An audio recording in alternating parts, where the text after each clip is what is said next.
Pues muy buena tarde a todos. El día de hoy la sesión se viste con manteles largos, ya que tenemos una presentación del libro, el libro Agujeros Negros y Ondas Gravitacionales, una mirada profunda al universo, de la autoría del doctor Gerardo Herrera Corral, previa a su lanzamiento en la Feria Internacional del Libro de Guadalajara esta misma semana, pero que también ya ha sido presentada y promovida en otros espacios. Para ampliar detalles en torno a la temática y conocer sobre la obra más reciente del doctor Herrera, el día de hoy nos acompañan el autor, obviamente, quien es investigador del Departamento de Física del CINVESTAB y un gran divulgador de la ciencia, y también otros dos importantes físicos, el doctor Alberto Carramiñana Alonso, investigador del Instituto Nacional de Astrofísica, Óptica y Electrónica, el INAOE, y el doctor Miguel Ángel Pérez Angón, investigador del Departamento de Física, también de este centro, pero pues también nuestro coordinador académico en este programa transdisciplinario en desarrollo científico y tecnológico para la sociedad. El pasado mes de abril se presentó a la humanidad el resultado astrofísico más mediático del que se tiene memoria, una observación que duró 4 noches, realizada desde diferentes puntos del planeta, que implicó el análisis de datos por varios años, más de 2, para la obtención de sus primeros resultados. Se trató de la primera imagen de un agujero negro supermasivo. México fue parte del equipo internacional que consiguió obtener esta primera imagen de un agujero negro. El Gran Telescopio Milimétrico, ubicado en el volcán Sierra Negra, en el estado de Puebla, fue uno de los 8 telescopios ubicados en distintas latitudes de Chile, España, Estados Unidos, Hawái y el Polo Sur, que conjuntamente formaron el Event Horizon Telescope. Todos estos instrumentos se sincronizaron para observar un mismo objeto y combinar los datos recopilados en una supercomputadora hasta obtener una imagen única de un agujero negro en la galaxia Messier 87 a 55 millones de años luz de la Tierra, con una masa de 6.5 mil millones de veces la masa del Sol y un horizonte de eventos equiparable al tamaño de nuestro sistema solar.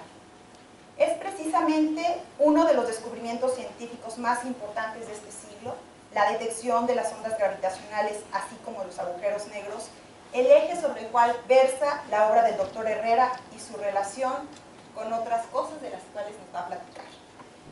Antes de adentrarnos en el viaje cósmico que nos presenta el doctor Herrera, le pedimos al doctor Carramiñana nos comente brevemente sobre los grandes proyectos de infraestructura que dieron la posibilidad de obtener la primera imagen de un agujero negro, entre otros, el Gran Telescopio Milimétrico Alfonso Serrano. El doctor Carramiñana es físico y maestro en Ciencias Físicas por la Facultad de Ciencias de la UNAM y cuenta con un doctorado en Astronomía de Rayos Gamma por la Universidad de Durham, Inglaterra. Forma parte, como decía yo, del INAOE, donde aborda la astrofísica de altas energías. Es coautor de innumerables publicaciones relacionadas con su área de especialidad, además del seguimiento óptico de fuentes de rayos gamma, rayos X e infrarrojo y la caracterización de sitios astronómicos, habiendo presentado centenares de trabajos en congresos internacionales y también aportado en la difusión de la astronomía a diferentes niveles.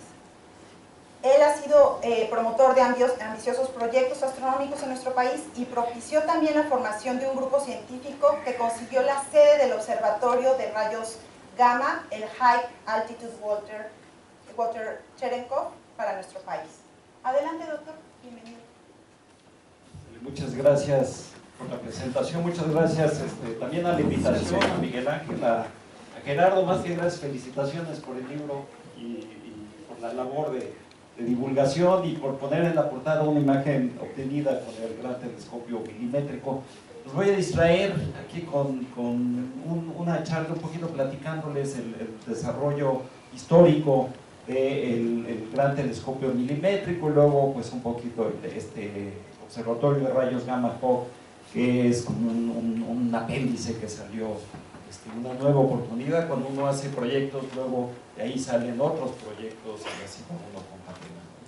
Entonces, disculpen que ponga aquí una referencia personal, pero más o menos para situarme en esta historia, yo estudié, como les dijeron, en la UNAM, periodo, y en 1987 salgo termino la maestría en la UNAM y me voy 6 años a Europa, lugares muy bonitos ahí a estudiar, y regreso en 1993 al INAOE, donde del 95 al 2000 más o menos fui coordinador de astrofísica, luego volví a ser coordinador de astrofísica del 2004 al 2011 y luego director del 2011 al 2016, lo cual un poquito me situó, me puso casi como testigo del el gran telescopio milimétrico. Alfonso Serrano era director del Instituto de Astronomía de la UNAM cuando yo era estudiante, y fue de los que firmó los papeles de apoyo para que me becara a la UNAM y saliera a Inglaterra. Más o menos por esas épocas Guillermo Haro regresó a la UNAM en el 84, yo creo que ahí muy viejito, pero todavía ahí inquisitivo y como dicen por ahí dando lata. Falleció él en abril del 88, más o menos un año y medio después de que Alfonso Serrano entrara a la dirección del Instituto de Astronomía de la UNAM. Cuando yo me fui a Inglaterra no había mención alguna de hacer un gran telescopio milimétrico en México, pero ya cuando me tocó regresar por el 93, Alfonso Serrano estaba buscando gente para entrar a este proyecto, ¿no? Entonces hubo un momento en medio de gestación de este proyecto, ¿no? Entonces, un poquito del antecedente, ya habrán oído, es el Observatorio Astrofísico de Tonancintla, donde Guillermo Haro, pues con un puñado de gentes, trabajaron con la Cámara Schmidt, pusieron a México en el panorama internacional de la astronomía en aquel entonces, y siempre pues, alguien que buscó hacer instrumentación, instrumentos de punta en México, el telescopio San Pedro Mártir, actualmente administrado por la UNAM, y el Observatorio Astrofísico Guillermo Haro. Esta fue la primera misión del INAOE que creó el mismo Guillermo Haro en 1971, a finales del 71. Entonces Alfonso Serrano entró a la dirección del INAOE en el 92, después de 4 años de haber intentado promover el gran telescopio milimétrico. Yo más o menos calculo que fue un poquito la muerte de Guillermo Haro la que desencadenó una discusión sobre hacia dónde se debería dirigir la astronomía en México. Unos grupos pugnaban por desarrollar un gran telescopio óptico y otros por un gran telescopio milimétrico, y eso fragmentó a la comunidad astronómica en aquel entonces situada en la UNAM. Alfonso Serrano llegó al INAOE y desde ahí pudo promover este proyecto. Más o menos al año de que yo regresé al INAOE y empecé a oír del gran telescopio milimétrico, fue aprobado. Siempre son fechas de estas de noviembre. El mes de noviembre ha sido como mágico, será porque además noviembre de años como el 94, el 2000, 2006, siempre son cuando están cerrando los sexenios. Fue aprobado en noviembre de 1994 por Carlos Salinas de Gortari. ¿Y los justo, presupuestos? Sí, los presupuestos. Justo cuando entraba Ernesto Zedillo a la dirección. Y era el concepto que había en aquel momento del GTM, era hacer un telescopio 50 metros de diámetro capaz de hacer astronomía milimétrica en longitudes de 1 a 4 milímetros.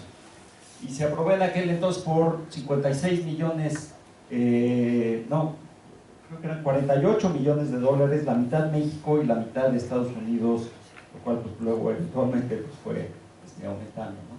Entonces, lo primero fue la selección del sitio que se compitió. Estas son un poquito contornos de humedad relativa, entonces uno sabe que según se va uno hacia el centro del país y hacia el sur es más húmedo, las partes norte son más secas, entonces una posibilidad era situar este telescopio que requiere una atmósfera seca en el norte, pero otra cosa que se fue estudiando fueron sitios muy altos. Cofre Perote, Nevado de Toluca fue el primer sitio alto, y Sierra Negra era el sitio más alto estudiado, y se encontró que los sitios más altos son los mejores para este tipo de telescopios, mejor que los sitios del norte, ¿no?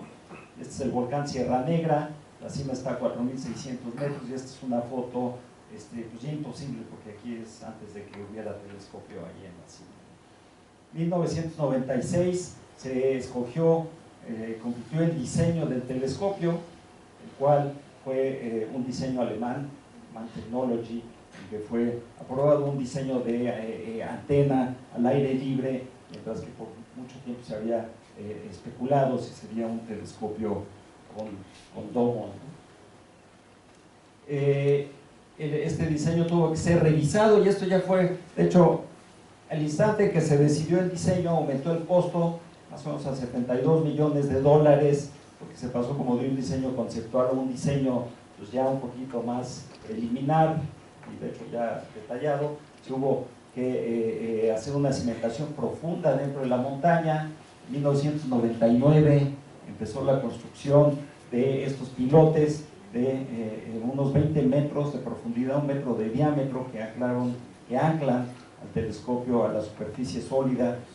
Esos 18 metros están llenos de piedra pulverizada, no tan sólida. Aquí lo más escalofriante es que se hacían estos barrenos, se metían estos tubos, y algunos de los trabajadores, de hecho, se metían ahí abajo unos 15 metros a ver que el colado se hiciera bien. Esto es en el año 2000, ya empezó la construcción de la base del telescopio. Aquí pueden ver desde ahí el Popocatépetl y el Ixtaccíhuatl, y aquí también la Malinche, esto desde el ladito del pico de Orizaba. En 2001, con el cambio, fue el primer cambio de sexenio que tuvo el proyecto y una disminución en el presupuesto. Eso fue un poquito recurrente y se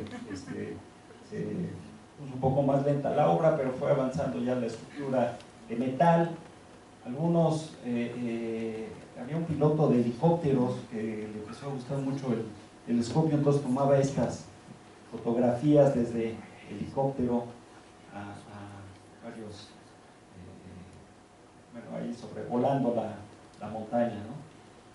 Alfonso Serrano insistió mucho y en cierta forma impactó en la construcción del telescopio que se hiciera la mayor parte del telescopio posible en México. De hecho, 85% del telescopio fue hecho en México. En particular, toda la pista por donde corre el telescopio fue hecho por la empresa Bate en Morelia, y fue una obra hecha con muchísima precisión, ¿no? Aquí un poquito otros sobrevuelos de helicópteros. Una de las piezas que no se hizo en México fue este es la caja de esto que viene siendo un valero. La parte de abajo del telescopio es de concreto, está fija al suelo, pero la parte metálica gira. Entonces este valero pues, es la interfaz de estos. Y la caja es una estructura, 1 metro de ancho, 6 por 6 metros, 30 y tantas toneladas, y era lo que determinó de qué tamaño tenía que ser el camino para subir a la montaña. La antena fue construida en el suelo, a un lado de la estructura, y fue completada ahí a mediados de 2005.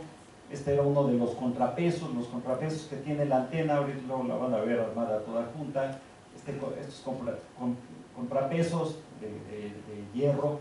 Por cierto, el telescopio, el diseño de esta empresa Man Technology fue hecha de manera a que se pudiera hacer con acero mexicano. Fue una especificación, tarea que les dio Alfonso Serrano para que todo el acero del telescopio se hiciera aquí en México.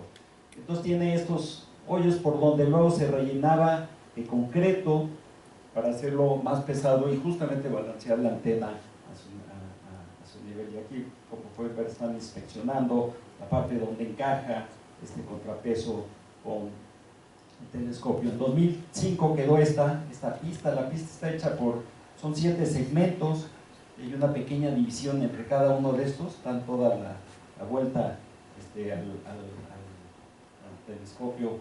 Y aquí pues, estos carritos, buggies, estos sí son italianos y fabricados y traídos para el telescopio Exprofeso, ¿no? Y este es uno de estos contrapesos que fueron elevados y puestos en esta estructura. Entonces aquí pueden ver, esto es ya hacia mediados finales del 2005, toda la estructura de acero hecha en México. Aquí la antena en el suelo, y en noviembre de 2005 hubo una maniobra un poquito escalofriante que consistió en levantar 420 toneladas de la antena y colocarlas aquí de manera precisa. Para eso se usaron dos de las 3 grúas más grandes que había en el país en ese momento, capaces de levantar 1000 toneladas cada una grúa fija, que era de color rojo, y la grúa móvil amarilla, no, al revés, la amarilla era la fija. Y aquí hubo cierta competencia porque estaban instalando ballenas para el segundo piso de la Ciudad de México, y el entonces jefe de gobierno, Andrés Manuel López Obrador, pues las necesitaba, pero pues las prestó ahí un ratito para el levantado. Y estaban un poco pasadas en principio para levantar una estructura de 400 toneladas, excepto que a 4.500 metros las máquinas, al igual que nosotros, no rinden exactamente igual, y fue pues, una maniobra con cierto riesgo. Estaba asegurada la antena, pero la maniobra se hizo de manera impecable. Aquí están viendo esto, se tenía que instalar aquí de manera precisa. Había por ahí un trabajador que iba diciendo, viene ahí ante la grúa, se colocó de manera impecable. Así, en diciembre del 2005 ya estaba el telescopio. Se soldaron esto durante 3 semanas, se estuvo poniendo cualquier cantidad de soldadura para que esto ya quedara fijo, los contrapesos con la antena milimétrica. Aquí pueden ver, era cuando se agregó toda esta rueda dentada para el movimiento en elevación del telescopio ahí ya en 2006. En mayo de 2006 empezaron a instalar los primeros paneles, y aquí más o menos cuando entró Gustavo Chapela a la dirección del CONACYT, Alfonso Serrano habló con él pues para buscar recursos para terminar la antena, y pues parte de la motivación política fue terminarla antes de que acabara el sexenio, con lo cual de repente 2005 y 2006 fluyeron los recursos que no habían fluido los 2 años anteriores, ¿no? Entonces en septiembre de 2006 ya se fue completando toda la estructura del telescopio, ya estaba la antena en sí, y aquí colocando los paneles en la cima para el gran día, nuevamente en un noviembre como 10 días antes de fin de sexenio, cuando subió aquí Vicente Fox al telescopio y firmó esta observación. Curiosamente, esta fue la primera luz del telescopio, no fue en la banda milimétrica, se usó el receptor de holografía, que después se usaría para caracterizar la antena. Más bien fue como una longitud de onda de 2 centímetros, pero la señal, el objeto que se estudió, que sale aquí en esta curva de papel, es M87. La primera observación centimétrica del telescopio. Y para ser justos, el telescopio, si bien estaba armado, no era todavía capaz de hacer observaciones en la banda milimétrica. Cuando uno dice 2 centímetros o irse a 3 milímetros, eso implica un factor de 10 en la precisión de la antena, en la precisión del apuntado, y eso en realidad fue un proceso de algunos años lograr la precisión del telescopio. Aquí estaba armada la antena, pero no tenía la precisión para hacer la astronomía milimétrica, lo cual pues, llevó incluso a la Auditoría Superior de la Federación a hacer algunas observaciones, no precisamente astronómicas, ¿no? Pero mientras pues, se fue ajustando la superficie, con el presupuesto un poco reducido, pero bueno, no se puede todo. Y fue hasta 2010, yo era en aquel entonces, 2010 era coordinador de astrofísica, 2011 entré a la dirección del instituto, y este es un paso entre, ahora sí que ver los toros desde la barrera o entrar al ruedo. Pero bueno, ya había pasado lo más grave. Pero ahí fue toda la parte de la alineación óptica del telescopio en 2011, con miras a tener ya una primera luz en la banda milimétrica. Al final, más del 70% y más bien cerca del 80% de la inversión del telescopio la hizo México. La antena es propiedad de México, no de la contraparte estadounidense. La contribución estadounidense son los instrumentos científicos, la cámara de volómetros a 1 milímetro y este receptor a 3 milímetros para el estudio de longitud lejana. y se fue ajustando la antena. La antena, al momento de la inauguración con el presidente Fox, debía tener una precisión en la superficie de unos 3 milímetros, que es completamente insuficiente para observar radiación de longitud de onda de 3 milímetros.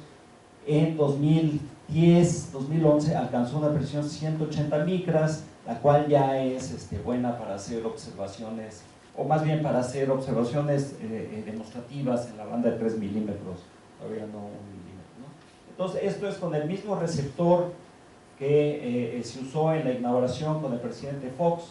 Es caracterizaciones de los 30 metros, 32 metros de paneles que tenía el telescopio instalados hasta no hace mucho, que es con lo que se inauguró el telescopio, ¿no? Entonces aquí esta barra muestra en micras cuál es más o menos la presión de la superficie en este momento, y era 180 micras, y eso permitió hacer una primera observación y ahí hacer anuncio y un poquito de publicidad positiva al telescopio. Esto se hizo en junio de 2011 y Alfonso Serrano falleció el 12 de julio del mismo año, 40 días después de que el telescopio hizo su primera luz astronómica. El telescopio le pusimos aquí a propuesta, le pusimos el nombre de Alfonso, y hicimos también aquí arriba están parte de las cenizas de Alfonso Serrano junto al telescopio. Entonces, bueno, hoy en día es el gran telescopio milimétrico Alfonso Serrano, que ha sido polémico por todos lados y que también recibimos, no fue en noviembre, ahora fue diciembre del 2012, donde no fue a favor, más bien tuvimos ahí un golpecillo publicitario, y más o menos nada más para situar cuándo llega esta publicidad. Salimos en el noticiero de Televisa, pero luego empezando el miércoles 5 y el jueves 6 de diciembre sobre el engaño del telescopio, cómo los científicos le piden dinero al gobierno. Y esto fue cuando acababa de entrar el día 1 de diciembre Enrique Peña Nieto, cuando el 7 de diciembre se iba a presentar el paquete económico del Congreso, y pues un poquito lo que hemos ido interpretando es que esto era un golpe contra la propuesta de aumento a todo el gremio de ciencia y tecnología, y esto es porque estamos en una posición un poco frágil en que tenemos como un ícono de la ciencia donde de alguna forma la imagen de toda la ciencia en México pudo ser golpeada solo a través de golpear un solo proyecto, ¿no? Yo creo que nos falta tener un aparato científico más robusto donde esto no repercuta por todos lados. Afortunadamente el telescopio empezó operaciones unos meses después, ¿no? Quedó claro que pues sería, según este gran engaño, pues el telescopio ya estaba en condiciones de operar con los 32 metros. Y esta apertura, si ven la diferencia de los paneles, estos son paneles de muy alta presión, ajustados con una presión como de 60 micras, y estos estaban pues ya esperando ser reemplazados para completar la superficie, algo que se logró este año, ¿no? Con esta superficie fue con la que se hicieron las observaciones del EMI 87 hace pues ya casi 2 años, hace año y medio, y ahora el telescopio pues ya cuenta esto, y esto aumenta en 40% la superficie por GTM. Entonces ahora tenemos un telescopio todavía mejor que en aquel entonces. La especificación inicial era que la superficie tuviera una precisión de 75 micras con una meta de 70, y pues en 2013-14 el telescopio alcanzó una precisión de 52 micras.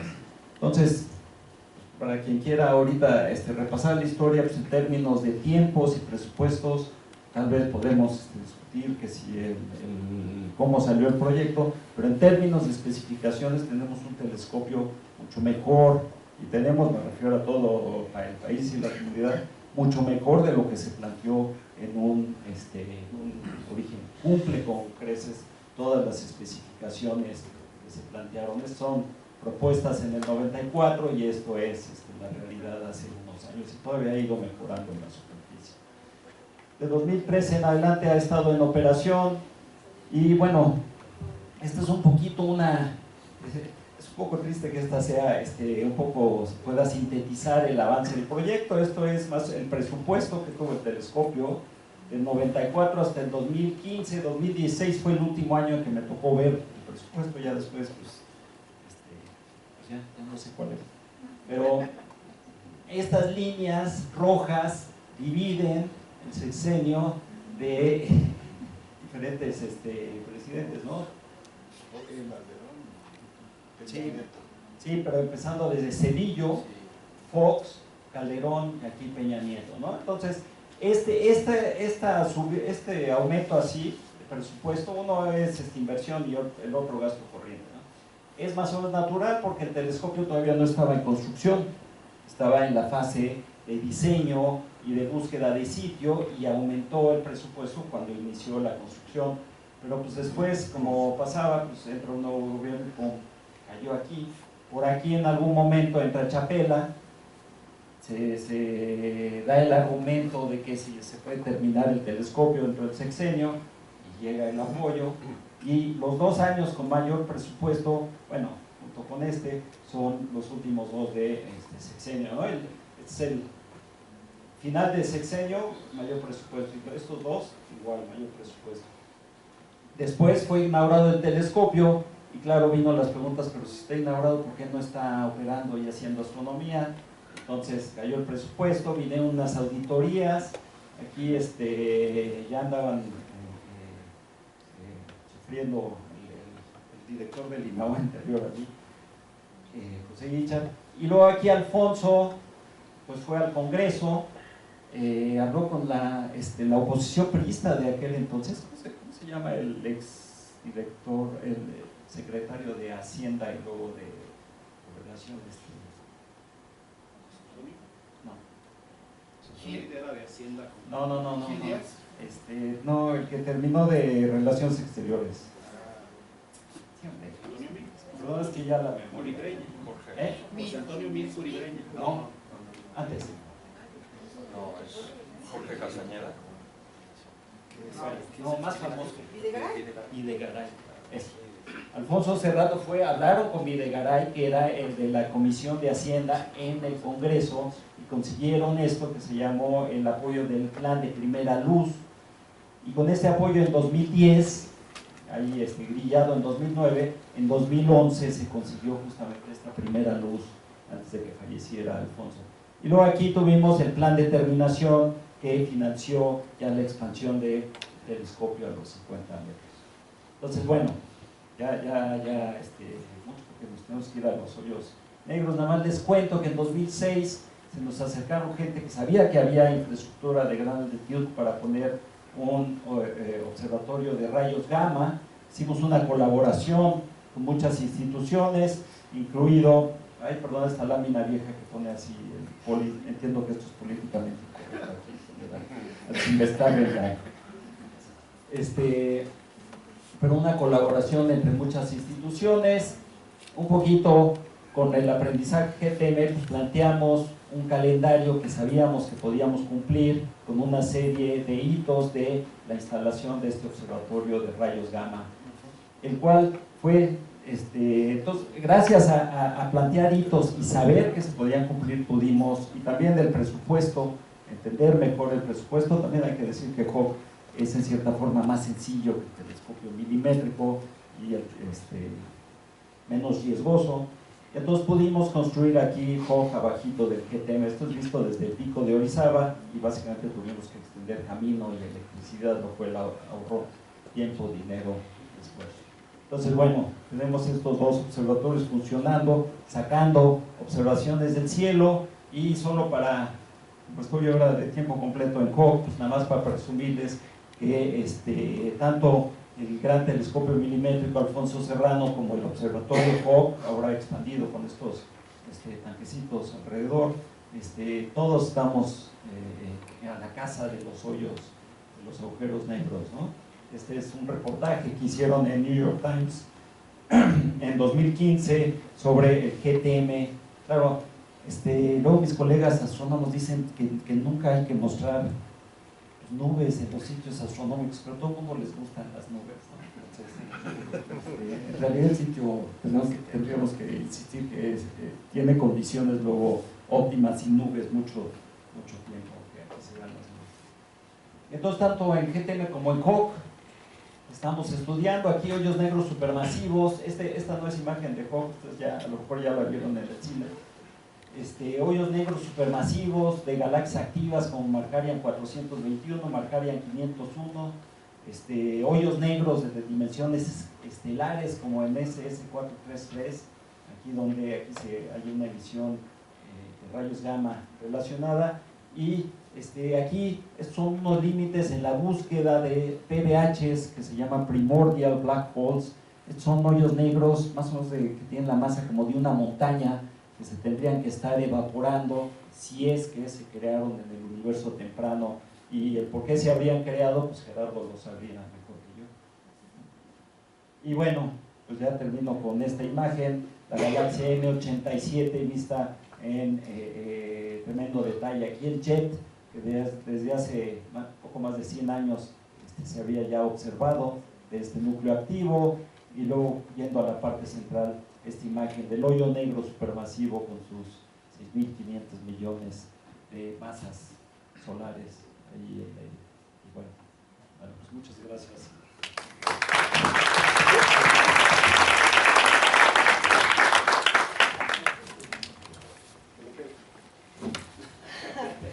Muy bien, pues bueno, ya empezamos a entrar en calor, ya entendemos un poco más sobre la infraestructura. Pero también, pues para ya entrar en materia, a continuación le vamos a pedir al doctor Miguel Ángel Pérez Angón nos comente un poco más sobre el papel que en años recientes pues es un nuevo perfil que ha adoptado el doctor Herrera, ya como divulgador, tiene ya varias obras, ¿no? Ha estado muy en contacto con la comunidad para hacer esta labor de comunicación de la ciencia, ¿no?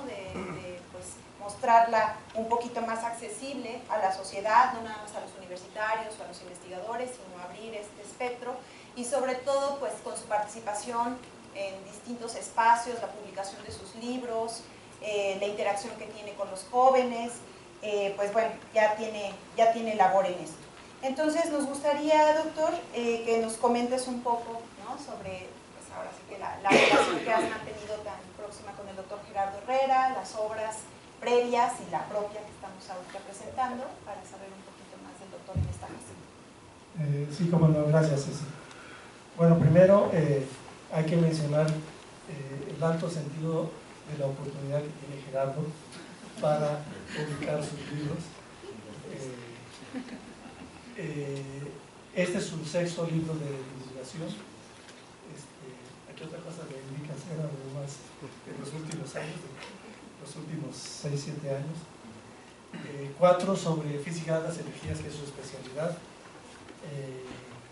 Que es un área muy cercana a su interés.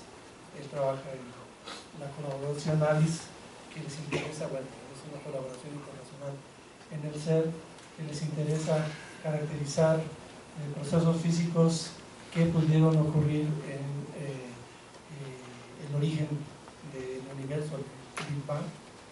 Y entonces pues la conexión con lo que nos está describiendo en este libro sobre agujeros negros y ondas gravitacionales, pues es muy directo. Pero el sentido de oportunidad lo menciono porque de los 4 libros que tiene sobre física de las energías, uno de ellos es sobre el bosón de Higgs, que lo sacó precisamente meses después del descubrimiento del bosón de Higgs en el CERN. Lo primero que cuando yo supe eso, me pregunté, ¿qué es lo que hace Gerardo? Es un reportero que está trabajando para sacar. No, lo que pasa es que tiene interés en diferentes temas, tiene mucho más tiempo que muchos de nosotros para dedicar a escribir muy bien sobre divulgación. Y en este caso, cuando vi la portada, dije, ¿qué es lo que hace Gerardo? Que que esta foto pues, tiene meses de haberse publicado y pues, apareció en la portada. Se viene otra vez el sentido de oportunidad. Supongo que sí está pagando regalías la editorial a GTM. Bueno, sí, La no. mandó pedir. Okay, bueno, pidió la autorización. Entonces, en ese aspecto. Le pediste a GTM que te hagan la foto. Ya que estabas pues, Sí, sí, publicando de una vez. Como iba a Sí, probar. una buena ahí. Pero hay también una conexión. El sexto libro que tiene no es sobre física, propiamente dicho, sino es sobre el mal uso que se le da a los datos estadísticos en muchos contextos. En ese sentido, Gerardo es miembro de la planta académica de nuestro doctorado disciplinario, y uno de los aspectos que enseñamos a nuestros estudiantes es precisamente el saber bien usar los datos estadísticos de manera correcta, apropiada. Gerardo, por supuesto, es un especialista, o sea, los físicos experimentales de altas energías pues manejan muchos datos estadísticos y tienen que tener claro qué quiere decir la precisión de tener un descubrimiento. O sea, no es cualquier cosa que le reconozcan el descubrimiento de una nueva partícula como fue el bosón de Higgs. O sea, el grado de precisión que se requiere es altísimo. Mientras que en su libro describe históricamente varios contextos donde se usaron los datos estadísticos, incluso en algunos casos de manera trágica para personas, ¿no? Entonces creo que eso sí, bueno, en general los medios de comunicación utilizan también la información estadística de manera bastante laxa, como para convencer a sus lectores de que compren su periódico, pero no para propósitos de tipo experimental o menos aún realmente estadísticos. Bueno, ese es su quinto libro. La razón por la que también nos interesó invitar aquí a Alberto y a Gerardo en esta presentación es que tenemos un proyecto de tesis de doctorado de Lisboa Reséndiz, donde nos interesa esto que mencionó Alberto, de que el flujo del efectivo, el flujo de los recursos no llegaba, etc. Entonces lo que nos interesa, le interesa a MINOA es, desde el punto de vista de políticas públicas en ciencia y tecnología, el comparar dos grandes proyectos de infraestructura experimental como son el GTM y el HOC. ¿Por qué hubo tanta diferencia en el periodo de financiamiento, el periodo de instrumentación, de llevar a cabo y terminar cada proyecto, y de ahí tratar de sacar alguna regularidad, alguna propuesta para someterla pues, a nuestra Cámara de Diputados y a los senadores, y tratar, ese es su objetivo, de tener algo como lo que tienen los brasileños. Como en Estados Unidos, Europa, pues esto es común, donde primero tienen definido el presupuesto de un nuevo proyecto y luego ya empiezan a operar. Mientras que en México los científicos primero hacen miles de propuestas para llegar acá sin tener seguridad de si nos van a aprobar los presupuestos. Pero los brasileños, la comunidad más cercana a nosotros, esto ya lo resolvieron hace tiempo. O sea, ellos lo que tienen en su ley de ciencia y tecnología es un esquema de presupuesto regular para ser aprobado cada año, cada 2 años, para grandes proyectos. Es un presupuesto de $100 millones para que una vez dentro del esquema presupuestal de Brasil, los científicos brasileños ya saben que van a poder disponer de esa cantidad distribuida en algunos años, y entonces lo único que tienen que hacer nuestros colegas científicos brasileños es ponerse de acuerdo entre ellos en qué orden van a utilizar esos presupuestos, y con ello, por ejemplo, ya ellos, los brasileños, están trabajando en su segunda luz de un acelerador de luz y protón.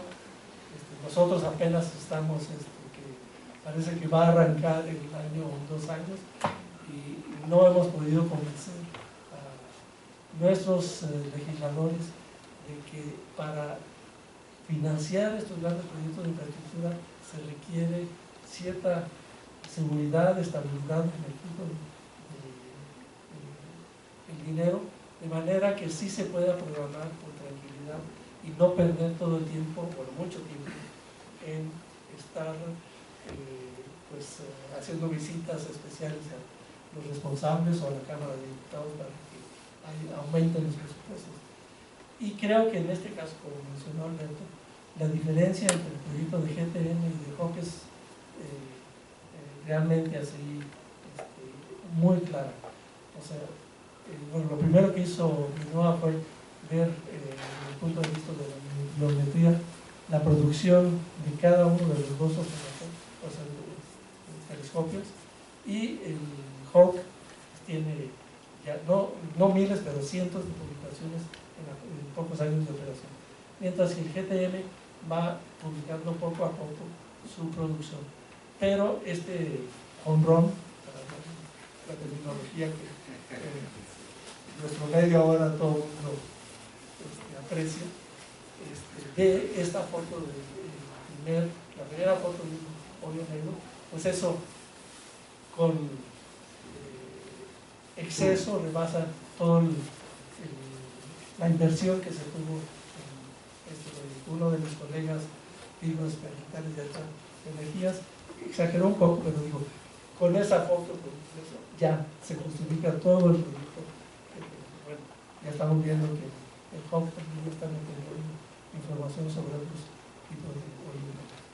Bueno, Alberto y Gerardo son miembros del comité doctoral de Minoa, entonces esperamos que nos ayuden a definir, primero Minoa está recabando muchos datos tanto históricos como presupuestales y por supuesto también científicos para redondear su propuesta. Hay varios otros tipos de infraestructura experimental que podría también mencionarse en su tesis. Por ejemplo, hay un proyecto que creo que a nivel latinoamericano ha sido el más exitoso, que es el Observatorio Pierre Royer, que es un observatorio de astropartículas, que es una colaboración internacional, está ubicado en la Argentina, y creo que de ahí también surgió mucha experiencia que tienen ahora los colegas que trabajan en HOC. O sea, no nada más en haber adquirido la experiencia de cómo convencer a nuestros funcionarios de conseguir el financiamiento adecuado, pero también la experiencia, la expertise en la parte de, en este caso, de detectores de tipo Cherenkov. Creo que eso se terminó muy bien, pero ¿en qué medida se van a poder reproducir estos eventos de infraestructura experimental? Pues no sabemos, porque por lo menos en México no hay nada al respecto, y pues nos gustaría que se impulsara a ese nivel. Una de nuestras estudiantes egresada ahora sí tuvo la hazaña de, a través de su trabajo de tesis, impulsar un cambio en la ley de ciencia y tecnología, que fue parte de su tesis, que es el cambio donde ahora los investigadores de instituciones públicas podemos recibir regalías o fundar empresas sin que haya conflicto de interés entre nuestro trabajo y nuestra institución con fondos públicos y una empresa privada. Bueno, le pregunté a Gerardo que si ya vivía de estos libros, y parece que no da, pero yo creo que en ese sentido creo que Gerardo sería el Carl Sagan mexicano, o sea, tanto por su exposición en los medios como por el escribir, el redactar trabajos a nivel de divulgación. Hay otros laboratorios de infraestructura experimental mexicanos que también se podrían considerar en el contexto que utiliza Minoa, como el centro nuclear de Salazar, que también en términos de financiamiento creo que a lo mejor sí rebasa un poco digamos, todo el centro a GTM, pero también llevó muchos años. No es así de fácil convencer a los administradores en el medio público mexicano de que aprueben financiamientos a largo plazo. Ahora lo máximo que tienen por decir que son los financiamientos para laboratorios nacionales, que son 10 millones de pesos, y punto. O sea, hablar de millones de dólares en el contexto de la ley de ciencia y tecnología mexicana o del CONACYT está fuera de nuestro suelo. Y también es una hazaña que nuestros físicos experimentales, como Alberto, se involucren en estas tareas sin tener la seguridad de si van a contar con el financiamiento, no día a día, pero año tras año. Entonces, creo que, bueno, conozco un poco el desarrollo de HOC, lo que hicieron en HOC para poder convencer a la contraparte de Estados Unidos fue de que a través de proyectos hormiga, o sea, proyectos de investigadores individuales financiados por el CONACYT, pues se fueron armando todos los fondos necesarios para empezar el proyecto y luego ya ponerlo en operación. En el medio latinoamericano, en general, también ya está involucrado, se está discutiendo mucho esta dificultad que tenemos para financiar, proyectar grandes proyectos de educación experimental. Uno que yo creí que ya estaba aprobado, que es un laboratorio que le llaman Andes, que estaría precisamente en un túnel que va a comunicar por carretera Chile y Argentina. Entonces, para establecer un observatorio con detectores de materia oscura o de neutrinos es muy adecuado. Ya una vez teniendo la infraestructura de la carretera, pues entonces el costo de abrir un laboratorio ahí es relativamente barato, pero me han dicho ahora los colegas mexicanos y latinoamericanos que está en duda por los cambios que ha habido entre Argentina y Chile. O sea, otra vez, la incertidumbre que tenemos a nivel económico y político nos limita mucho las posibles tareas de gran impacto a nivel internacional que de una manera u otra no se nos van a materializar. Entonces creo que Linoa va a tener mucho material para estudiar, porque en algunos casos sí hemos tenido éxito y en otros no tanto, y entonces tratar de ahí de impulsar algún cambio. Lo que hizo Alma Cristal Hernández, que fue nuestra estudiante que se involucró en el cambio de la ley de ciencia y tecnología, fue convencer primero a uno de los diputados, y ya una vez convencido el diputado, entonces ya es relativamente fácil empezar a convencer a las comisiones de ciencia y tecnología de que impulsen propuestas, cambios que se vean en términos de 3 años, porque no están más en ese tiempo ahí. Entonces, vamos a ver hasta dónde se puede llegar, pero desde el punto de vista de políticas públicas, creo que en nuestro doctorado sí tenemos interés en estudiarlas, en impulsar este tipo de actividad, y bueno, nuestro doctorado, el nombre de nuestro doctorado es de desarrollo científico y tecnológico para la sociedad, entonces encaja todo este tipo de actividad. Muy bien, bueno, estaría súper bien que nos organizara el doctor un taller para el programa y la comunidad científica en general del CINVESTAT, porque ahora que está muy cercana, ¿no?, la idea de mezclar un poco la ciencia con las artes, ¿no?, estas disciplinas STEAM, sí, con una visión humanista, entonces estaría genial. Pero bueno, ha llegado el momento de escuchar en voz del autor de este libro que hoy se presenta con la comunidad CINVESTAT, pues que nos platiques, Gerardo, cómo nace esta idea de explorar la relación de las teorías modernas de la física con el cine, la literatura, de dónde sale esta inquietud para concluir finalmente con esta visión y reflexión filosófica que incluye tu obra. ¿no? ¿Cómo haces para integrar y sobre todo pues tener la capacidad de comunicar esto? Veo que el libro tiene ilustraciones bastante didácticas, ¿no? Sobre la foto, claro que vende mucho la foto, pero nos interesaría conocer un poco pues cuál fue tu visión, de dónde surge esta inquietud, cómo le haces, ¿no? Y bueno, pues nos gustaría entonces que nos compartas. Muchas gracias, Ceci. Bueno, pues muchas gracias a Miguel Ángel por darse el trabajo de organizar. Ha presentado todos mis libros. Ya sería muy mal si eso tampoco. Pero ahora voy yo, ¿no? Tengo la lista aquí de todo lo que dice. Y le agradezco mucho a Alberto la vueltezota que echó desde Puebla para estar aquí con nosotros y por la excelente información que nos proporcionó del GPM, que es un proyecto, yo creo que heroico de nuestro país, ¿no? Por lo que significa esa fotografía. Y a Ceci por amenizar la charla. Muchas gracias. En realidad, yo cuando empezó a hablar Miguel empecé a hacer mi lista porque tenía que contestar. Yo me voy a tener que invitar a comer porque dijo en muy poquitos minutos que soy mi lista, que tengo mucho tiempo libre. Que yo no sé, con tus regalías, que es el quinto libro, todo me voy a empezar a contestar. No es el quinto, es el sexto. 5 de física y 1 que okay. Oportunismos, sí, en cierta manera, aunque yo lo trataría de poner de otra manera.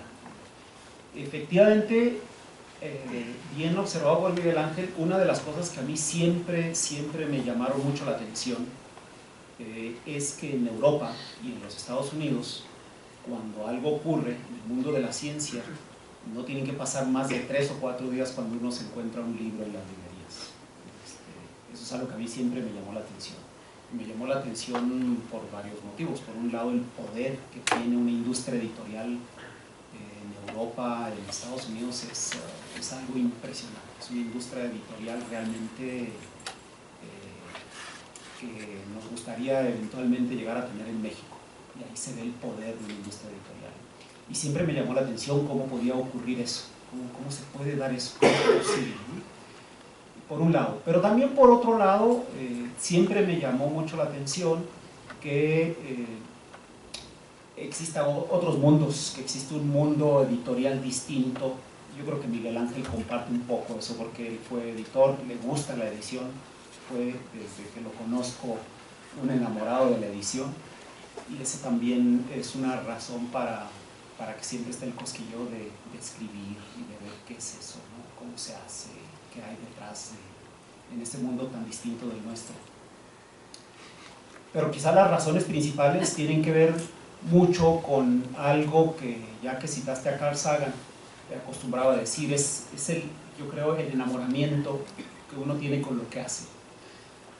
Carl Sagan decía que él no podía entender que los científicos no quisieran hablar de lo que hacen. Yo no puedo entender que los científicos no quieran hablar de lo que hacen. Todos los científicos, yo lo puedo confirmar, todos los científicos están ansiosos por contar lo que hacen. Unos más, unos menos, algunos con mayor habilidad o con menor habilidad para contarlo, eso es otro problema. Pero todo el mundo se emociona cuando alguien entra en la oficina a preguntarle a uno a qué se dedica, ¿no? Pues para callarlo va a ser. Carl Sagan decía eso, dice, no concibo que un científico no quiera hablar de lo que hace. Decía porque la relación que los científicos tienen con la ciencia es una relación de amor. Y cuando uno está enamorado, uno quiere que se sepa. Yo creo que eso es un poco lo que más explica el que yo me haya puesto en algún momento a escribir. Bueno, no fue reciente, sino en realidad lo hice siempre. Primero que hice cuando llegué a México, lo primero que hice, la primera publicación que hice en México fue en Avance y Perspectiva, con Miguel Ángel Pérez, por un artículo de divulgación. Entonces siempre estuvo ahí un poco así.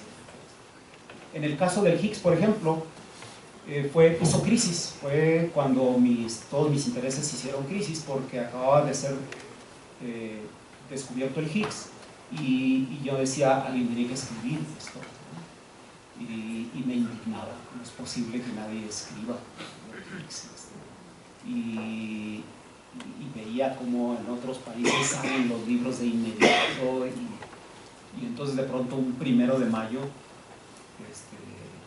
ahí pensando otra vez de nuevo sobre cómo es posible que en México nadie escriba libros para la gente sobre lo que está ocurriendo, más dije, bueno, nadie escribe nada del Higgs, entonces dije, bueno, pues a lo mejor yo debería escribir algo del Higgs. Después de todo yo trabajo en el CERN, yo estuve en la primera fila y fue donde me cayó un poco el 20, ¿no? Y entonces sorprendido porque a la semana de que se había anunciado el descubrimiento del Higgs pasé por Ámsterdam de regreso a México y ahí estaban libros del Higgs.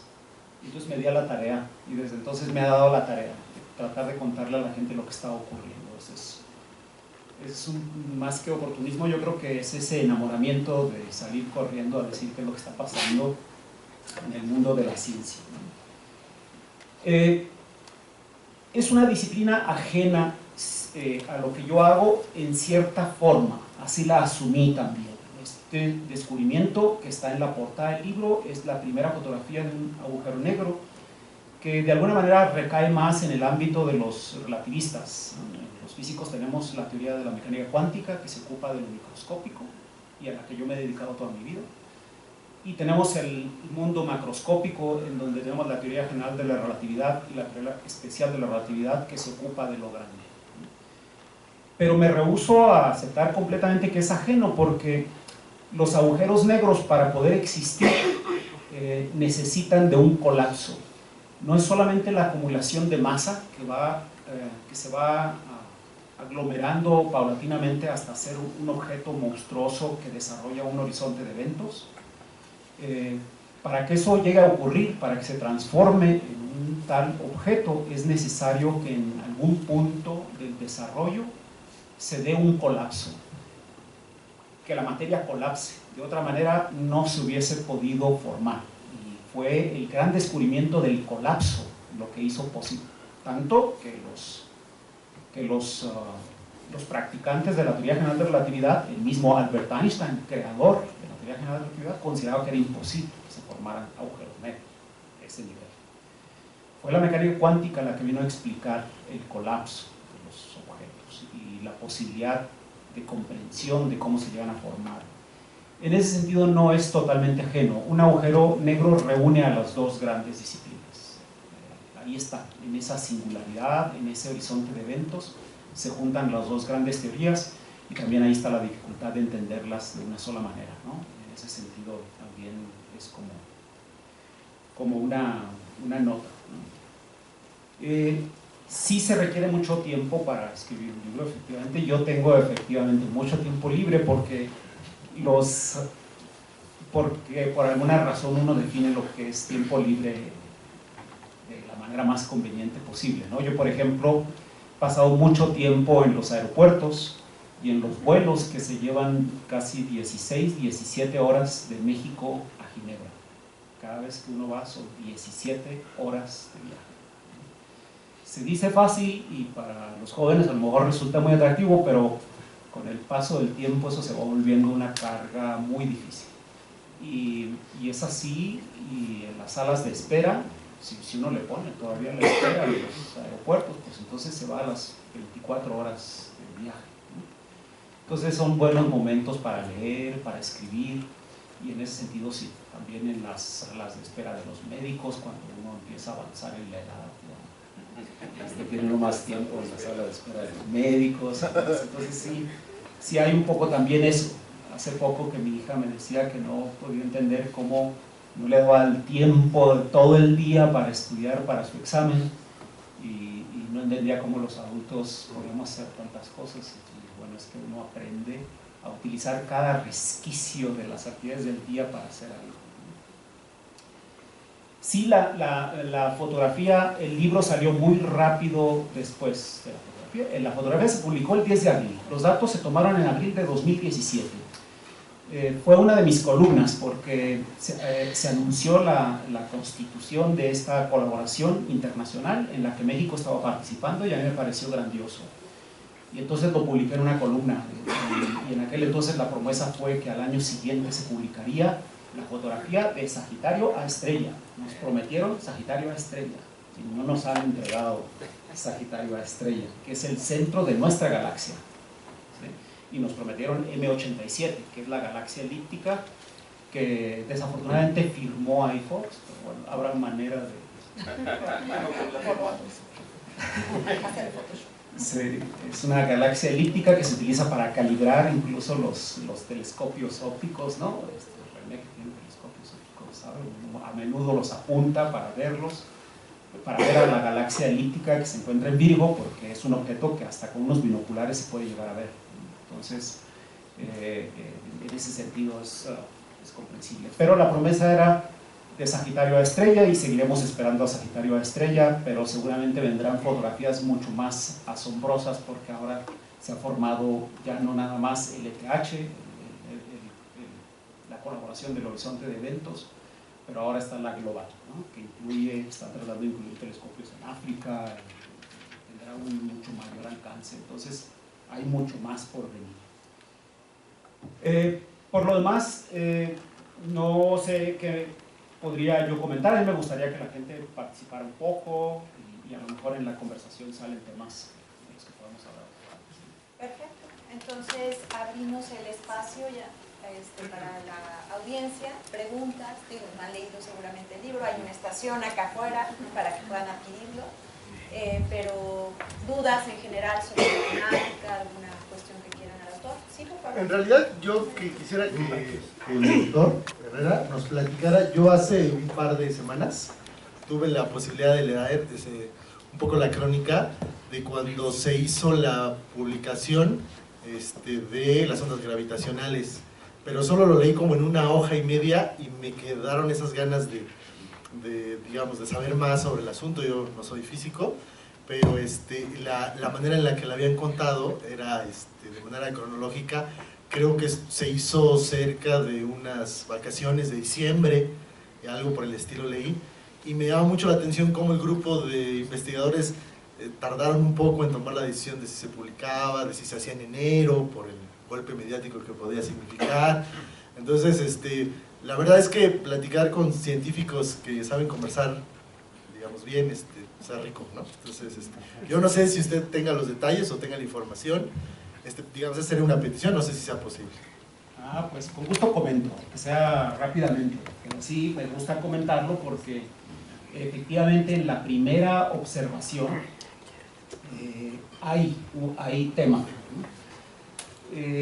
Yo tengo una columna en Milenio y siempre para mí ha sido la oportunidad para hablar de cosas que están ocurriendo, y en esa ocasión, cuando se anunció la primera observación de una onda gravitacional, no perdí la oportunidad para decir que se trataba de un error. Yo soy en general contracorriente, siempre he sido contracorriente. Sí, tengo varios defectos. Y sí, no, pero el DCTS me conoce porque aquí vine a hablar de mis objeciones al cambio climático antropogénico y esta no fue la excepción. Ni los agujeros negros, siempre fui escéptico a los agujeros negros, siempre fui escéptico a que la matemática se realizara en la naturaleza de una tal suerte, ¿no? Y con las ondas gravitacionales ocurrió algo muy interesante. El 14 de septiembre de 2015, el experimento LIGO, el detector, no estaba tomando datos, estaba calibrando, ¿no? Se preparaba para empezar a tomar datos a la semana siguiente, septiembre de 2015. Y en esta etapa de calibración recibieron la primera señal, ¿no?, de una onda gravitacional. Y eso pues fue una gran emoción en todo el medio. Empezaron los rumores, se empezó a esparcir por todos lados, todo el mundo comenzó a hablar de que se habían observado eventos, y entonces yo salí y dije, no, eso no puede ser. No pueden decir que han encontrado algo tan importante como las ondas gravitacionales en el periodo que no está en medición un detector, en el periodo en el que se está calibrando el detector. Y es particularmente grave porque el detector LIGO tiene un mecanismo de calibración en el que se generan señales falsas, y nadie lo sabe y nadie lo debe de saber, y menos los estudiantes de doctorado, que fueron los que hicieron el análisis y encontraron que había una onda gravitacional. O sea, había muchas razones para pensar que se trataba de una equivocación. El algoritmo del detector es tal que se genera una pequeña vibración que se mete en los datos y nadie dice absolutamente nada para probar todos los algoritmos. Es realmente un procedimiento ciego. Y ese era el periodo en el que se hacían esas pruebas, la semana antes de calibración. Y después comenzó ya la toma de datos y no llegaron eventos, ¿no? Entonces, por todo eso, yo salí y escribí en mi columna que se trataba seguramente de una equivocación, porque me gusta llevar la contra. Pero después llegaron otros eventos. Y después empezaron a cuadrar los eventos que llegaban con las mediciones y los parámetros y las simulaciones, y llegó un momento en que pude decir, pues no hay más. O sea, entonces sí, se demoró, efectivamente se había detectado en septiembre, empezó el periodo de mediciones, ya para la Navidad ya había más eventos, y en febrero, el 16 de febrero 2016, se anunció formalmente el descubrimiento de las ondas gravitacionales. Esa es un poco la historia así contada muy rápidamente. Solo para complementar a Gerardo y a lo mejor incluso darle un poco de razón en su escepticismo, no que requiera que le apoyemos en el escepticismo. Un descubrimiento que ha hecho LIGO y que era hasta cierto punto inesperado, era la existencia de estos hoyos negros masivos con decenas de masas solares. O sea, si bien había gente que pensaba que existían, había gente que pensaba que no existían. Y estos son objetos que son mucho más luminosos en ondas gravitacionales que, por ejemplo, la fusión de dos estrellas de neutrones, que era algo que sí se esperaba observar y que a la fecha no se ha observado una vez. Entonces también el hecho de ver de repente que dos hoyos negros de 30 masas solares se fusionan en uno de 60, lo cual no todo el mundo esperaba, yo creo que eso también era un poco sorprendente y daba pie a la... ¿Puedo hacer otra pregunta? Sí, ¿cómo no? Es que ahorita por lo que comenta, yo soy doctor en química y química, básicamente hago estado sólido, tenemos el asunto de la reproducibilidad de los experimentos. Nosotros no podemos publicar nada si al menos no hicimos, no sé, 5 experimentos, por decir algo, para que sea... ¿no? En la cuestión de las observaciones, por ejemplo, ¿cuántas observaciones tengo yo que hacer para determinar que un evento es reproducible y que, digamos, yo lo pueda publicar? Se me acaba de ocurrir, nunca lo había pensado. Es correcto, sí, en el caso del LIGO, tenía un poco el dilema de que el LIGO es el detector más preciso que se tenía y los primeros eventos los observó LIGO. Pero afortunadamente empezaron a llegar eventos en los que también Virgo y Ahora acá bueno, ahora ya más, ¿no? Pero donde hay un detector en Italia, que fue de hecho el antecesor, que vio señal también. Entonces ya es bastante congruente, ¿no? ¿Sería más de uno? ¿Sería suficiente? Sí, aunque se tiene el problema de que eventualmente tienes un instrumento que es muy preciso y entonces tú lo que ya no aspiras a que otro lo vea, que sería lo ideal, que alguien más lo vea, un tercero lo vea. Pero acá, en todo caso, pues si no te queda de otra, tienes que estudiar con mucho detalle y hacer chequeos, ¿no? Por ejemplo, chequeos con lo que las simulaciones dicen, chequeos de todo tipo para poder salir con un anuncio sin que alguien más lo haya visto. No es el caso de LIGO, porque digo, hay otros detectores que ya están midiendo junto con LIGO eventos en ese sentido. Ahora mi escepticismo ha vuelto a nacer, porque la semana pasada, porque bueno, LIGO ha seguido observando, mejoró su detector y por alguna razón que no entendemos, ahora está viendo más eventos de los que debería. Pero, y no está en calibración. Es decir, cuando uno ve eventos, ve la frecuencia y se hacen cálculos y se hacen estimaciones de cuántos agujeros negros hay, cuál es la población, cuántos se esperan medir, etc. Y lo sorprendente es que en el último año se han observado tal cantidad de eventos que no corresponde con la frecuencia que se esperaba, ¿no? Entonces, siempre, pero vamos, o sea, siempre hay ese tipo de cosas. O sea, y a mí me gusta luego darle seguimiento porque uno no sabe, ¿no? Puede ocurrir algo interesante, que haya aumentado la frecuencia de los eventos, o hay un fiasco, o qué está ocurriendo, ¿no? Por eso nomás lo lanzo, para que vean que la ciencia, y esa es la idea de hacer comentarios de escepticismo también. La idea central es que la ciencia es activa, que es viva, que no es algo que se muere, no es algo que se anuncia y queda en un paper y queda ahí para el resto. No, la ciencia vive y tiene altibajos y hay equivocaciones. Yo creo que también es importante mostrarle eso a la gente. Que a mí a menudo me ha tocado en mi columna anunciar algo y luego después decirme, ¿no? Fue el caso del hidrógeno metálico. El hidrógeno metálico, y me emocioné mucho cuando se anunció hace 4 o 5 años que alguien había obtenido el laboratorio hidrógeno metálico, y salí y sí, soy cuidadoso de ponerlo, ojalá que se confirme. Y después, cuando soltaron el hidrógeno, desapareció. Y luego me escribió un señor, un profesor de una secundaria, que les quería decir a los alumnos del hidrógeno metálico que había leído en mi columna y que por favor lo actualizara. Y entonces le tuve que decir, bueno, como recordarán, la columna decía que era un preliminar y resultó que no, pero ahora el año pasado acaba nuevamente de ser anunciado otra vez el hidrógeno metálico. Y entonces ahí la filosofía es esa, la ciencia es así, está viva, no es algo que se escribe y ya, terminado. ¿Alguna otra pregunta? Sí, allá atrás, por favor.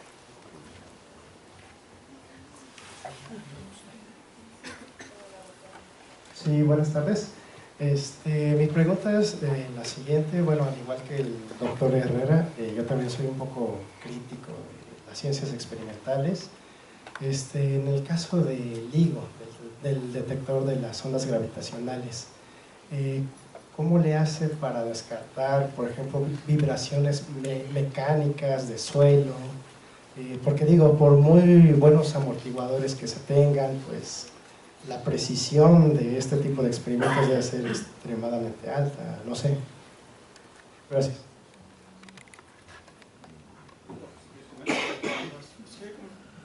LIGO tiene en realidad son 2 detectores, uno en la costa del Golfo, en el Atlántico, digamos, en Livingston, y otro en Hancock, en Washington, en la costa del Pacífico.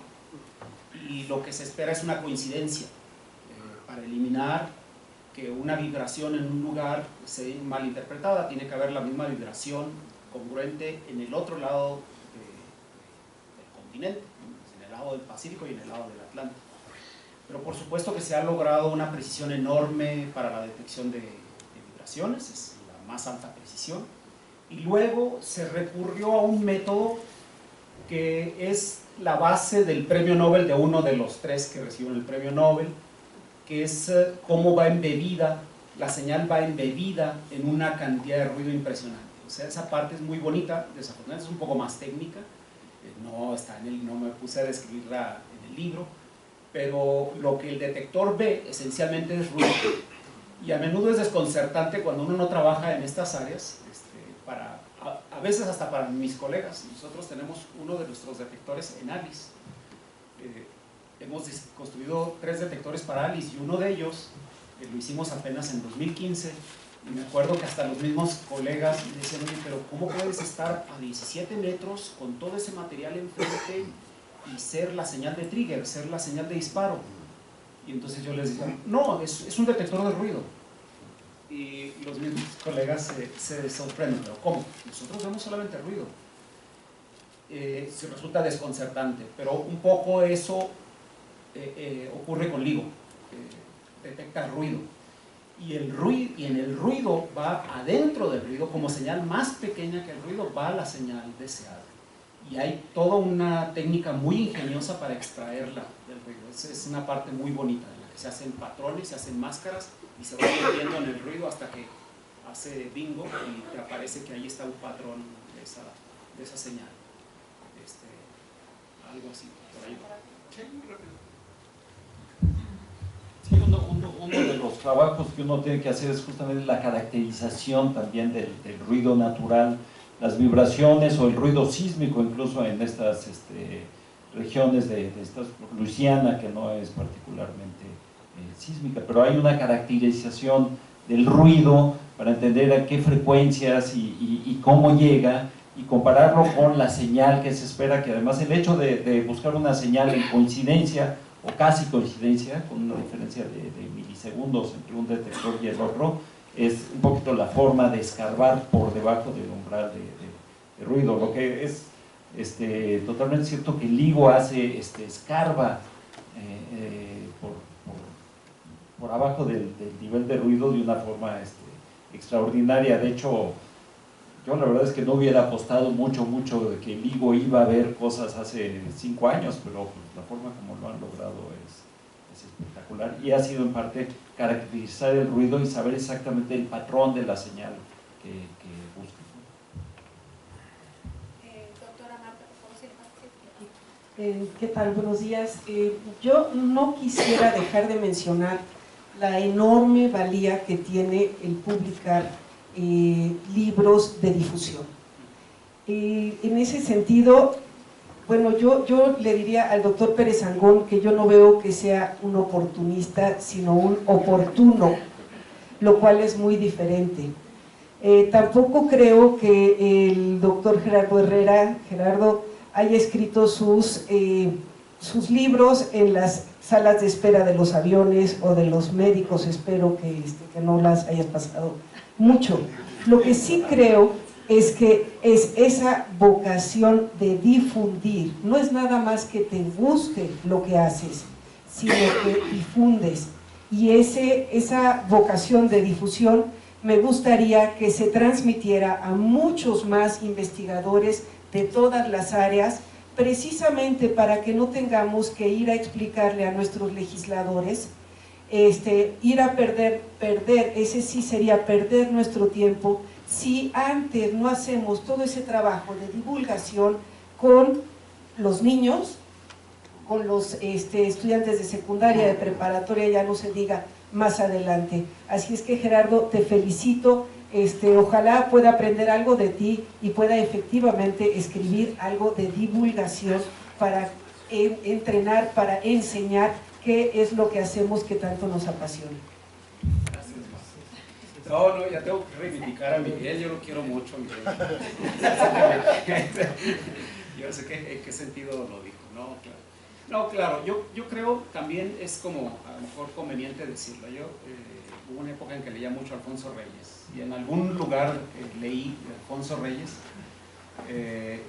considero uno de los grandes sabios de México, y en algún momento leí que él acostumbraba a decir que todos tenemos la obligación de escribir, así lo planteaba él, y bueno, lo hacemos, escribimos papers, no especificó qué escribir, pero sí, a lo mejor es un buen mensaje para los jóvenes, ¿no?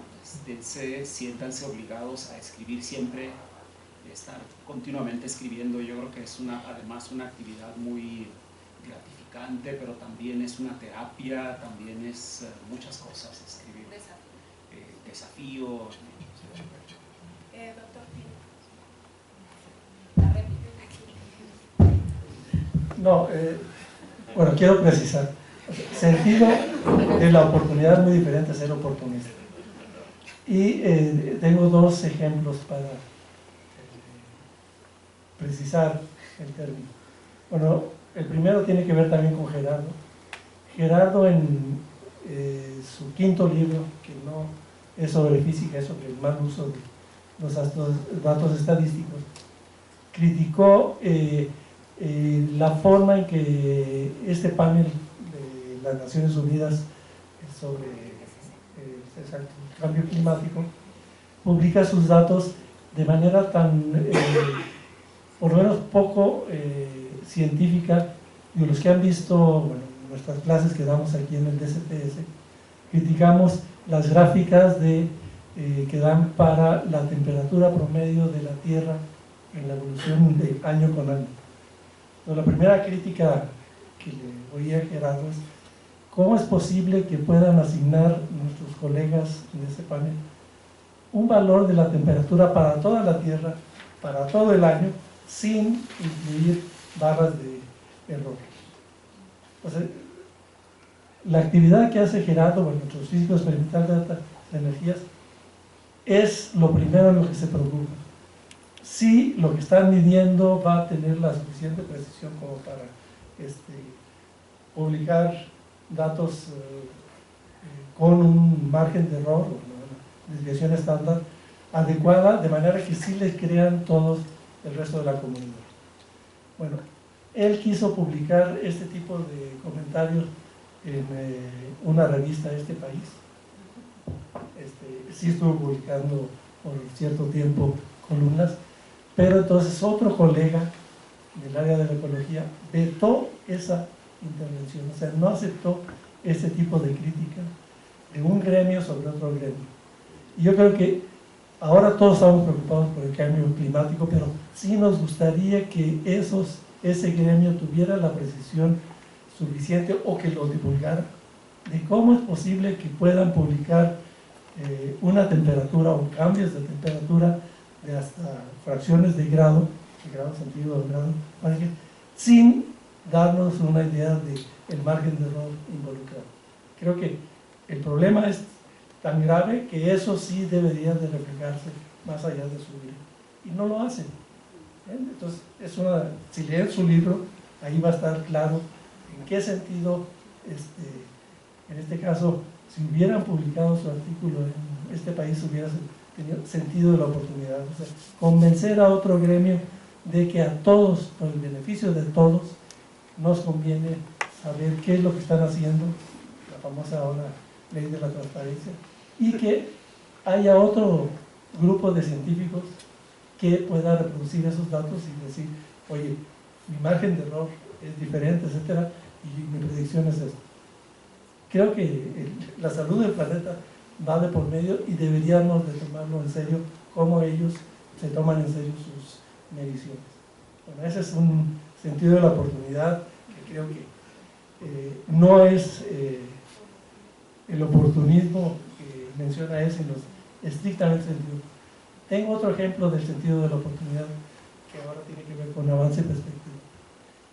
En un cambio de administración de Sindestat, otra vez con problemas económicos, uno de los directores, no el que está aquí presente, otro director, dijo, tenemos tantos problemas económicos en el presupuesto que vamos a cerrar esa revistilla. Y en el consejo editorial de Avance y Perspectiva teníamos la participación de Pirincho, de Marcelino Cerejido.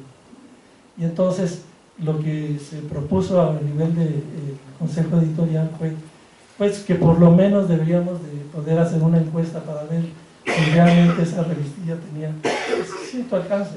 En aquel entonces no había internet todavía, o sea, tenía que ser algo fuera de internet. Entonces el director le pidió a María Ibarrola, que también era miembro del consejo editorial, ella tenía muy buenas conexiones con grupos que en aquel entonces se dedicaban a hacer encuestas, ahora pues hay miles de grupos que hacen eso, y presentó el presupuesto al director para hacer la encuesta a nivel internacional, porque en ese entonces teníamos una distribución de 8,000 números de avance y perspectiva, y en Latinoamérica nos conocían bastante bien. Al ver el presupuesto de esa encuesta, el nuevo director dijo, no, mejor síganle, porque el costo de esa encuesta era mayor que el presupuesto de publicar avance y perspectiva todo el año. Entonces Pirincho, con el sentido de oportunidad de un científico, dijo, señor director, pero no de tú, porque todos lo hablamos de tú, yo tengo otra propuesta para tratar de averiguar el impacto que tiene nuestra revista sin costo, sin mayor costo y relativamente rápido. Y ya le explicó. Y entonces lo que hicimos fue, los que ya tienen cierta edad, ganas, recordarán que en Avance y Perspectiva empezamos a publicar una serie de artículos escandalosos difamando a Marcelino Cerejido, el trabajo científico. Él era el autor de eso, era él mismo, pero con un seudónimo. Pues una vez que se leyeron los primeros artículos difamando que lo que hacían no tenía sentido, que además se tomaban los datos de otros dinamómetro. Bueno, diferentes, recibimos llamadas, telegramas, porque no había internet, de diferentes lugares de México y de Latinoamérica. Me recuerdo una de dos colegas astrónomos de la UNAM que me llamaron, bueno, me conocían. Miguel me dijeron, Miguel, estamos cruzando aquí una apuesta, ¿nos puedes por favor decir si es cierto o no el material que está ahí. Le dije, no puedo decirlo en este momento porque va a seguir la serie, y siguió, Pirincho siguió por 5 o 6 números el esquema, y eso, digo, además de que nos permitió percibir el nivel de difusión que tenía Avance Perspectiva, fue gratis, no nos cobró nada el Pirincho, pero como a él le gusta sí, que hablen de él y eso, no le preocupa, bueno, ya tiene buena fama de su trabajo científico, que no le preocupaba que se llegara a pensar que estaba haciendo trampa en sus experimentos. En ese sentido, creo que Gerardo también tiene sentido de la oportunidad. Ojalá y esto le permita vender muchos libros para aumentar, y que eso ahora no está prohibido por la ley, que reciba regalías de su trabajo realizado en un centro público de investigación. Y nada me gustaría hacer esa cosa. ¿Alguna otra pregunta de la audiencia? Sí, mi mamá, por favor. Muchas gracias, es un placer estar aquí con nosotros. En estos momentos en donde hay un cambio en las políticas públicas, un cambio de visión, y la forma en la que se está distribuyendo el presupuesto es contrastante frente a los gobiernos pasados, ¿qué consideran en su experiencia que tendría que suceder ya, que como comunidad, qué tendremos que hacer para, además de difundir, pues esto, tener como mayor presencia? Estoy pensando en no solo en que no disminuyan lo que ya se tenía, ¿no?, que es poco, sino en pues esto, seguir trabajando en los grandes proyectos de infraestructura científica, en donde ponen a México en la foto pues del top 10, no solo en el campo de la física, sino en los demás campos científicos. Pues yo no tengo una respuesta, yo no sé qué es lo que se debería hacer, pero sí creo que una parte sustantiva de actividad, no solamente ahora, sino siempre, tiene que ver con la difusión. Yo sí creo. De hecho, cuando hace poco tuvimos la noticia de que el CONACYT iba a cambiar por completo sus políticas, y en particular nos hicieron ver que todos los proyectos internacionales iban a ser cancelados, pues nos alertamos mucho los que trabajamos en proyectos internacionales y acudimos al CONACYT. Y después de algunas aclaraciones, bueno, seguimos vivos. Pero en esa ocasión la directora general, de manera casual en el elevador, me dijo que sí, que efectivamente iban a cortar a todos los proyectos internacionales, que el nuestro no había problema, pero que era muy importante que la gente supiera más de sus proyectos, que era importante difundirlos y divulgarlos, ¿no? Eso me pareció sensible por parte del CONACYT, porque yo creo que es importante eso. Yo sí creo que tiene sentido. No sé si, por supuesto que eso no es suficiente. O sea, hay una política con respecto a la ciencia en la que yo destaco siempre cuando puedo, y lo digo, destaco que quizá lo más negativo de la política actual es un discurso que ni siquiera necesariamente se lleva a cabo en la práctica, porque tenemos convocatorias abiertas, porque CONACYT subió de presupuesto este año 1.000 millones de pesos, porque a final de cuentas, a pesar de todos los anuncios que se hacen y demás, pues la cosa va, ¿no? No va, pero hay convocatorias abiertas, vamos a ver cómo cierran las convocatorias, ¿no? pues con el dinero que le ponen, pues mal. Sí, bueno, por supuesto que sigue el presupuesto más bajo que lo que debería de ser, ¿no?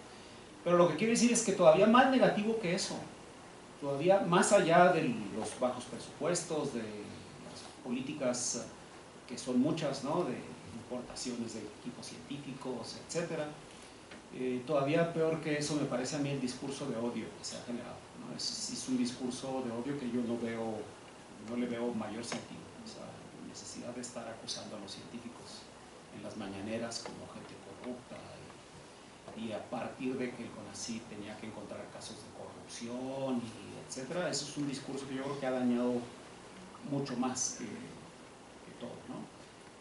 Por otro lado, la directora de CONACYT había comentado que la ida a la luna era lo peor que había hecho la ciencia occidental, que era una empresa completamente inútil, de la que no se había sacado nada, lo había comentado hace algunos años, y ahora estuvo muy contenta anunciando la fotografía como un gran éxito de nuestros científicos. Entonces, quizá hay que tomarlo todo con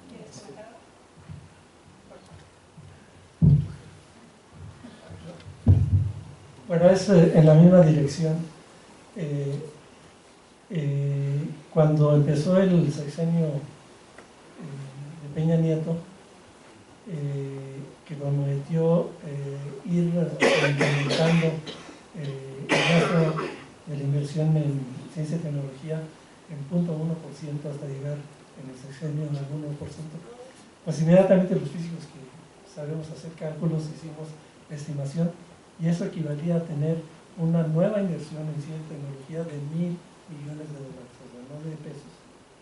Pues entonces nos entusiasmamos, algunos colegas mucho más que otros, pero en la academia y en el foro consultivo empezaban a organizar estas famosas mesas redondas de hacia dónde va la ciencia, donde la idea era pues presentar propuestas de proyectos de cientos de dólares. Bueno, Gerardo también presentó uno, etcétera. Nos hicimos ilusiones de que eso iba en serio.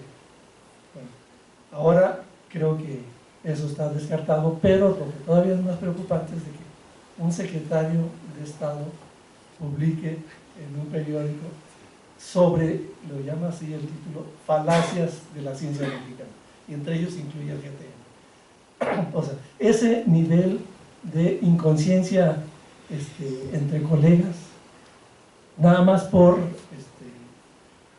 pues calificar o seguir esta tendencia de este sexenio de criticar todo lo que pasó en los sexenios anteriores, pues nos va a llevar al fracaso completo de muchas cosas. O sea, los que estamos formando gente, nuevos investigadores, que nos hacemos la idea de que la comunidad de científicos mexicanos se va a ir incrementando poco a poco, como ocurrió en el pasado, pues ahora, ¿qué les podemos decir a nuestros estudiantes, a nuestros colegas más jóvenes? Por ejemplo, a mí una anécdota que tengo sobre cómo yo detecté que en INAOE iban en serio para crear el GTM. Un grupo de colegas hemos fundado el Atlas de la Ciencia Mexicana, que nos hemos dedicado, bueno, ya ahora no hay presupuesto para eso, pero nos dedicábamos a estar obteniendo información estadística sobre la planta académica, producción e impacto de los científicos, la ciencia, los tecnólogos mexicanos. Y de repente en un año vimos que la comunidad de astrónomos, que eran de orden de 30, que estaban muy bien centrados en la UNAM, de repente se empezó a crear otro grupo similar, del mismo tamaño, en el INAOE. Entonces, eso era la primera evidencia de que había un gran proyecto de formación. Y eso creo que es lo más serio que podemos hacer nosotros. Cuando se hace una propuesta, tener el grupo de colegas que sepan hacer el trabajo con anticipación y no en el momento que nos avisan que va a haber dinero, entonces empezar a hacer las contrataciones. Eso lo tratamos de hacer de manera profesional, y desgraciadamente en este momento, cuando no tenemos seguridad de qué tipo de proyectos se van a poder fundar, ni siquiera en 3 años, o sea, estamos al borde de un cambio de paradigma de la ciencia mexicana, pues creo que eso sí es grave. Y creo que, bueno, por eso habíamos invitado a la directora de CONACYT, a la secretaria de Educación, Ciencia y Tecnología de la Ciudad de México, pues para que dentro de ese contexto que mencionó Gerardo sobre la opinión de Elena Álvarez Buya, de que debíamos estar publicando lo que hacemos, pues dijimos, le va a interesar hablar un poco de un libro de divulgación Y es lo que están postulando. O sea, parece que en el SNI sí va a tener mucho peso el trabajo que hagamos en publicaciones locales, en español, etc. Y por supuesto, no creo que descarten las publicaciones internacionales, pero creo que este material, de hecho, en el Cinvestav, no, el esfuerzo que se hace en publicar estos libros, pues no reditúa en promociones o nueva contratación de investigadores. O sea, realmente es tenerle amor al arte, ganas de divulgar, de hacerlo bien, y lo hace muy bien Gerardo, proseguir con esa tarea. Sí, se presta para todo un seminario el tema. Obviamente hay un punto de que la ciencia no ha permeado en la sociedad en este país, ¿no? Y efectivamente el hacer difusión yo creo que es muy importante para que la sociedad, si va uno por la calle y pregunta ¿para qué le sirve la ciencia en México?, la mayoría de la gente dice pues para nada, ¿no? Nosotros nos preocupa la inseguridad, la economía, lo que sea, ¿no? Entonces no ha llegado, y creo que también tiene que ver un poco con los números, ¿no? El presupuesto, ya sabemos que el presupuesto en ciencia es bajo en México, pero creo que la parte más dura de eso es que la comunidad científica no ha llegado a la masa crítica donde tiene un impacto en la sociedad. A mí cuando me dicen que debería llegar el presupuesto al 1%, yo estoy de acuerdo, pero con un crecimiento proporcional de la comunidad científica, ¿no? Nosotros tenemos estos números, ¿no? De 1 o 2 científicos por cada 10.000 habitantes de la población económica activa, cuando en Europa, Japón y todo eso son 10, 20, ¿no?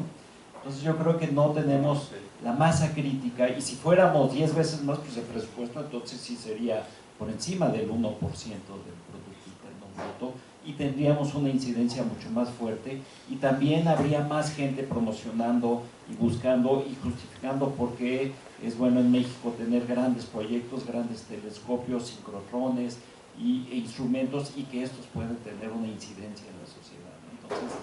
Entonces, de alguna forma tenemos que tener no solo la formación de recursos humanos, sino que estos lleguen y llegar a tener una masa crítica para que la comunidad científica en México tenga impacto real en la sociedad, y la sociedad lo perciba.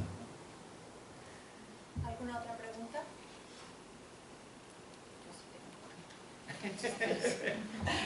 Bueno, es que a mí me gustaría preguntarle a Gerardo, se le ha estado insistiendo, pero no me quiere contestar. A mí me llama la atención de hace 6 libros, ¿en qué momento tomas la pluma o la computadora y decides, ¿no?, empezar a escribir un libro de divulgación, y con qué herramientas? Porque obviamente sabes perfectamente escribir artículos científicos y otro tipo de documentos, pero no necesariamente te reconoces, o no sé si ya te reconocías, con las habilidades para pues presentar un libro a la sociedad, ¿no?, en general. ¿Cómo le haces? O sea, ¿en qué momento lo decides? ¿Qué te motiva? ¿Qué es lo que hace que tomes el papel y el lápiz y empieces a escribir? Sí, es una pregunta complicada, es una pregunta difícil, porque pues me imagino que cada quien escribirá de la manera como quiere escribir, y hay gente que tiene un plan y se prepara y lo lleva a cabo, pero algo que en mi caso funciona es que la escritura me diga a dónde quiere ir. Eso suena como muy raro, como que eso no tiene ningún sentido, que estoy evadiendo la pregunta. Pero no es así, y si ustedes hacen el ejercicio de escribir, los que no escriban, yo los invito para que se propongan escribir lo que sea, una historia, un cuento, y se van a dar cuenta de que apenas empiezan a escribir, y entonces la escritura se empieza a hacer no como ustedes lo habían pensado, y eventualmente regresan, emborronan, ahora hacen un copy-paste, y todo con lo que ahí van a empezar en realidad lo quieren al final, y luego en realidad la historia que quieren contar no, ya cambió, mejor cuento esto otro, y termina siendo no lo que ustedes se habían propuesto, sino que lo que la escritura les dijo. A mí me pasa mucho eso. Tengo una hija que está empezando a escribir, y ella, como todo el mundo, se enfrenta a la página en blanco, ¿no? Y hace toda una investigación y le dedica días, semanas enteras a hacer toda la investigación. Y cuando le pregunto, ¿y qué has escrito? Dicen, no puedo empezar, no puedo empezar. Y un poco lo que yo le digo es eso, es que tienes que comenzar de alguna manera, como sea, no importa, porque ya después la escritura te lo va a ir diciendo, ya se va a ir acomodando eso. Entonces es un poco lo que en mi caso ocurre. Yo no tenía... ¿Escribes para Gerardo o escribes para alguien? Desde luego que escribo para los jóvenes, sí.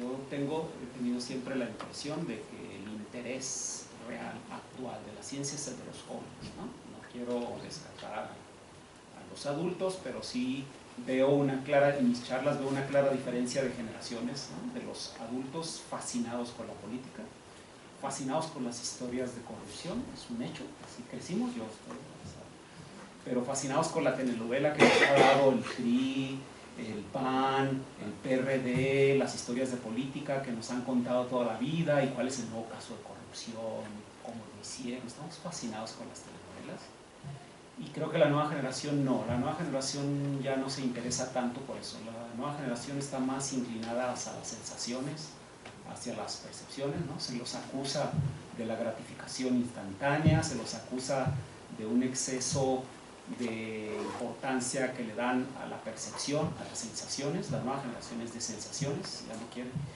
Y creo que la ciencia les da eso a las nuevas generaciones. La ciencia les da la posibilidad de sentir algo cuando se les presenta una nueva idea, cuando se les presenta la imagen de un agujero negro, un joven se lanza a imaginar cosas, cuando se les platica la mecánica cuántica, los jóvenes sienten algo. Y entonces siento que por ahí va, que son los jóvenes los que vienen con ese interés real, ¿no? Y en ese sentido sí, yo creo que estoy escribiendo para los jóvenes, como que es el público que es muy receptivo, es muy sensible.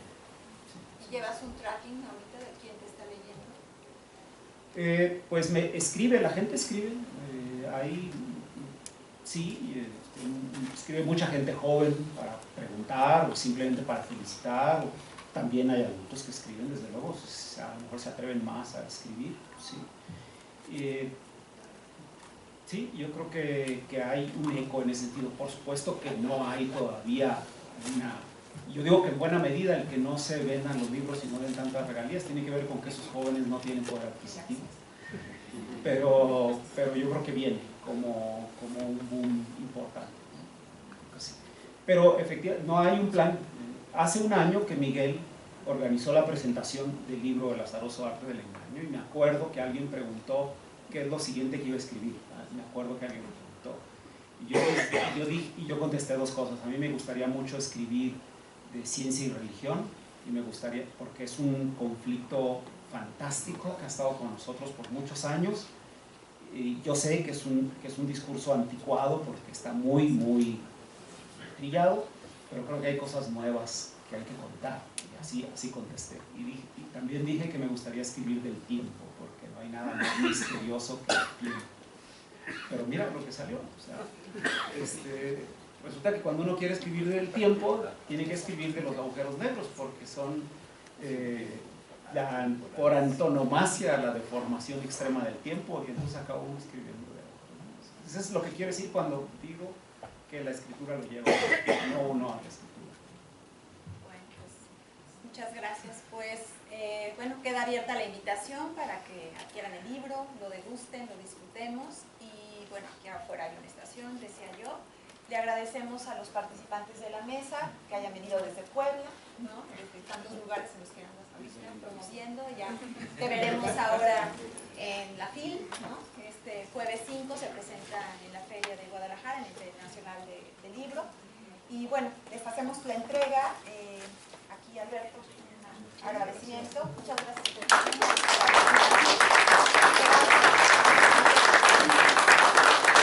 Muchas gracias. Nos vemos la próxima semana en el ciclo de seminarios ya para